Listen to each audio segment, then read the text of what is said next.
வேதம் கிடைக்கப்பட்டால் தான் நீங்கள் நல்லது செய்வீர்கள். வேதம் கிடைக்கவில்லை, நீங்க அர்த்தத்தை மாத்திடுவீங்க. அதர்மத்தையே தர்மமிங்க, கெட்டதே நல்லதுன்னு சொல்லுவீங்க. வேதம் விளங்கவில்லை என்றால் வேதமோ உங்களுக்கு படிப்படியாக இறக்கப்படுகிறது.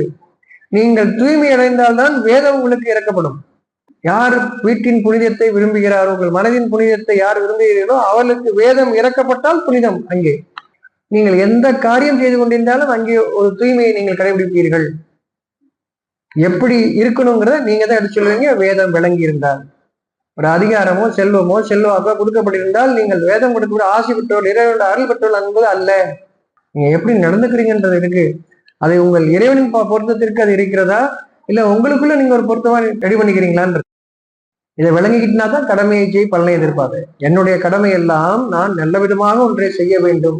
இறைவனை இதை எங்கு அனுப்ப வேண்டுமோ, யார் இதை ஏற்றுக்கொள்ள வேண்டுமோ, யாருக்கு இதுக்கு பொருந்துமோ அவர்களுக்கு இந்த எண்ணத்தோட ஒவ்வொருத்தரும் ஒவ்வொரு காரியம் செய்யும் போதும் அந்த எண்ணத்தோட மட்டும் இறைவனை நான் செய்யக்கூடிய காரியத்தின் நன்மை உண்டாக்கும் அப்படின்னா என்னத்தான் இப்படி சொல்லிக்கிட்டே செய்யறதா, என் இறைவனே அப்படின்னு சொல்லிட்டு ஆரம்பிக்கிறதா? இல்லை, நல்ல எண்ணத்தோட நீங்க செய்றீங்க, நல்லபடியா இருக்கணும்.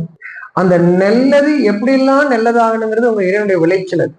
அது இறைவனுடைய விளைச்சல், நம்முடைய விளைச்சல் இல்லை. அதனால யாரோ ஒருத்தர் நீங்க கொடுத்தது நல்லபடியா இருந்துச்சு, அன்னைக்கு சாப்பிட்டு எந்த பிரச்சனை இல்லாம இருந்துச்சு, உதாரணத்துக்காக உணவெடுத்து அப்படி சொல்லும் போது இறைவனை நினைவு கொடுங்கள், எனக்கு இன்னும் இது அதிகமாக இன்னும் அதிகமாக. அப்ப நம்ம செய்யக்கூடிய காரியம் நல்லதாக இருக்குதுன்னு அந்த இதுக்காக நம்மளை நான் நல்லா செஞ்சிருக்கேன், என்னை அவங்க புகழ்றாங்க, இன்னும் நிறைய பேர் புகழணும், அந்த இடத்துக்கு போயிடாது. ஒரு இறை செய்தி வருவது தடுக்கப்பட்டு வரும். என்ன இறை செய்தி வருவது தருவதுன்னா, நான் நல்லபடியா செய்யணுங்கிற எண்ணம் இல்லாம போயிடும். நான் நல்லா செஞ்சுக்கிட்டு இருக்கேன்னு நினைக்க ஆரம்பிச்சிடும். அங்கேதான் தடை. கப்பு ஃபுல் ஆயிடுச்சுன்னு அர்த்தம், இன்னைக்கு எதுவுமே ஊத்த முடியாது. எப்பயுமே கப்பு காலி ஆகிட்டே இருக்கணும், இல்லைன்னா கப்பு பெருசாகிட்டே இருக்கணும். அதாவது எனக்கு இன்னும் வேணும் இன்னுங்கிற எண்ணத்தோட இருக்கணும். யார்கிட்ட கேட்குறீங்க? உங்க இறைவன்கிட்ட கேட்குறீங்க. இதுதான் நீங்கள் நன்றியோட இருப்பது, உங்க இறைவனுக்கு நன்றியோட இருப்பது. என் இறைவன் குறைவே இல்லாதவன்னா கேட்டுக்கிட்டே இருக்காங்க கேட்குறீங்க. மனுஷன்கிட்ட கேட்டா நான் கேட்டா ஏதாவது தப்பா நினைப்பாங்களா நமக்கே தோணும் இல்லையா? சும்மா சும்மா பையனை கஷ்டப்படுத்தக்கூடாது கொடுக்குறாங்கிறதுக்காக இல்லையா? ஆனா உங்க இறைவன்ட்டு அப்படி இல்லை. இதுதான் நீங்கள் இறைவன் நன்றி செலுத்துவதும் மனிதர்கள் நீங்கள் போதும் உள்ள வித்தியாசம். உங்கள் இறைவனிடம் நீங்கள் ஒருபோதும் ஒவ்வொரு நிமிஷமும் கேட்டுட்டே இருக்கலாம். அதான் எதிர்பார்த்துட்டே இருக்கலாம், நான் கொடுப்பான். அவன்தான். அப்பதான் நீங்க இறைவனை கண்ணியப்படுத்துகிறீர்கள். கண்ணியப்படுத்த வேண்டிய முறைப்படி கண்ணியப்படுத்திக்கலாம்.